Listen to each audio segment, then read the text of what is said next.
ایک دفعہ کہہ دو یا اللہ توبہ، ایک قطرہ آنسو، یہ میرا کرتا ہے نا، اس کو دھونے کے لیے ایک بالٹی پانی چاہیے، کم از کم ایک بالٹی پانی چاہیے، لیکن 80 سال کے گناہوں کو دھونے کے لیے اللہ کہتا آنسو کا ایک قطرہ جو تیری آنکھ میں ہی رہے، باہر نہ نکلے، اتنا دے دے میں تیرے 80 سال کے گناہ دھو دوں گا۔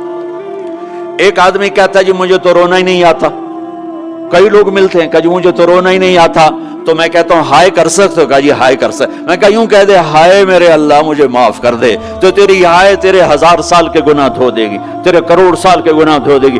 دیکھو تو صحیح واسطہ کس سے ہے؟ کریم سے۔ مجھے بتاؤ میں ڈاکٹر مبین پہ ناراض ہو جاؤں، یہ مجھے منانے آئے تو میں اس کو ویلکم کروں گا یا دروازہ نہیں کھولوں گا؟ بولو کیا کروں گا؟ ویلکم تو نہیں کروں گا نا، میں کہوں گا جاؤ دفعہ ہو جاؤ، کیا منہ اٹھا کے آ گئے ہو؟ چلو ہم تو دوست ہیں، میری ماں ناراض ہو جائے میں منانے جاؤں گا، منہ ادھر کر کے بیٹھ جائے گی، منتیں کروائے گی، پیر پکڑوائے گی، خوش آمدیں کروائے گی، پھر معاف کر۔ اور میرا اللہ کیا کہتا ہے؟ من تقرب الیہ، ساری زندگی شراب زنا میں گزار دی، دانت ٹوٹ گئے، بال سفید ہو گئے، کمر جھک گئی، اب اس کو خیال آیا توبہ کروں، لوگوں نے تانے دیے جا اب تیری توبہ تو شرم نہیں آتی؟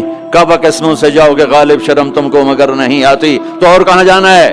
اور کہاں نہ کہیں جہاں میں اما ملی، جو اما ملی تو کہاں ملی، میرے جرم خانہ خراب تیرے عفو بندہ نواز میں کدھر جائیں؟ ایک ہی تو جگہ ہے، 9 سچوے کھا کے بلی حج کو چلی، تو حج پہ تو جانا ہے، اور کہاں جانا ہے؟ کہاں جہاں معافی ملتی ہے وہاں جانا ہے۔ تم میں اتنے گناہ کریں کہ ایک ایک بال گناہوں میں جکڑا جائے، اور پھر ہم جا رہے ہیں، کہاں جا رہے ہو؟ کہ مسجد جا رہا ہوں اللہ سے صلح کرنے، تو وہ کہے گا یہ منہ اور مسور کی دال، اس عمر میں تیری توبہ، اور میرے اللہ کی خبر کیا آئی ہے؟ میرے اللہ کی خبر کیا آئی ہے؟ من تقرب الیہ تلقیتہ من بعید، جو مجھے منانے آتا ہے میں پہلے کھڑا ہو کر اس کا استقبال کرتا ہوں۔ آ جا تیرے تو مینو اڈیکا ہیں، تو کدے آؤں ہوں تائیں کتھے آؤں؟ آ جا میرا بندہ، تیرے واسطے تو میرے دروازے کھلے ہو جائیں، کدے نکل گیا ہوں، کتھے ٹر گیا ہوں، کہاں چلے گئے تھے؟ تلقیتہ من بعید۔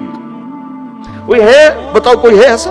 کوئی دوست، کوئی بھائی، کوئی بیٹا، کوئی ماں، کوئی بیگم، کوئی خاوند، کوئی باپ، کوئی حکمران کہ تم روٹھے کو منانے جاؤ اور وہ کہے ویلکم مرحبا، اور وہ جس کو کسی کی ضرورت نہیں، نبیوں کا محتاج نہیں، کسی کے سجدوں کا محتاج نہیں، فرشتوں کا محتاج نہیں، اس کو منانے جو اس کو تو ضرورت ہی کوئی نہیں ہے، پھر کیوں میرا استقبال کرتا ہے؟ ترمذی کی روایت ہے، بنی اسرائیل میں ایک نوجوان تھا کفل، روزانہ نئی لڑکی اپنے کمرے میں لاتا تھا، شراب اور لڑکی اس کی زندگی تھی۔ ایک رات ایک لڑکی کو لے کر آیا، 60 دینار پاکستان کا 12 لاکھ روپیہ بنتا ہے، اور آپ کا 1 لاکھ بنتا ہے۔ 1 لاکھ رینڈ دے کر وہ ایک لڑکی کو لے کر آتا ہے، جب کمرہ بند کیا تو دیکھا وہ لڑکی رو رہی تھی، تو کفل کہتا ہے میں زبردستی تو نہیں لے کر آیا، ڈیل کر کے لایا ہوں۔ تو وہ روتے بولی کفل طوائف نہیں ہوں، غریب ہوں، مجھے غربت نے عزت بیچنے تک پہنچا دیا ہے۔ میں کہا کرتا ہوں جب مالدار لوگ زکوٰۃ نہیں دیتے تو غریبوں کی بیٹیاں طوائف بن جاتی، جب مالدار لوگ اپنے دنیا کو جنت بناتے ہیں اور غریبوں کو بھول جاتے ہیں تو غریبوں کی بیٹیوں کی عزتیں یوں نیلام ہوتی ہیں، وہ ساری زندگی کے لیے طوائف کا داغ اپنے ماتھے پہ لیتی ہیں اور زندگی بھر عزت کا ایک لمحہ نہیں گزار سکتی۔ اور طوائفوں سے کھیلنے والے وہ ویسے ہی مسٹر رہتے ہیں، وہ ویسے ہی ہز ہائنس رہتے ہیں، ویسے یور آنر رہتے ہیں۔ ایک بچی کی عزت برباد ہو گئی اور اس خبیث کی عزت ویسے کے ویسے ہے، اس لیے تو میرے اللہ نے قیامت کا دن رکھا ہے، اس لیے تو میرے اللہ نے قیامت کا دن رکھا ہے۔